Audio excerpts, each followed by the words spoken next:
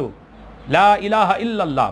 افضل قول جو ہے، فرمایا افضل ذکر جو ہے لا الہ الا اللہ محمد الرسول اللہ صلی اللہ علیہ وسلم ہے۔ دعا کریں اللہ پاک ہم سب کا بھی خاتمہ ایمان پر فرمائے۔ یاد رکھیں ایمان کی سلامتی کی دعا مانگتے رہا کریں۔ کامیاب وہ نہیں ہے کہ جس کے پاس دولت ہے. کامیاب وہ نہیں ہے جو دنیا کا کاروبار چھوڑ کر چلا گیا. کامیاب وہ ہے جس کو مرتے وقت کلمہ لا الہ الا اللہ محمد الرسول اللہ صلی اللہ علیہ وسلم پڑھنے کی توفیق ہو گئی. اللہ پاک کی بارگاہ میں دعا ہے کہ اللہ پاک ہم سب کو عمل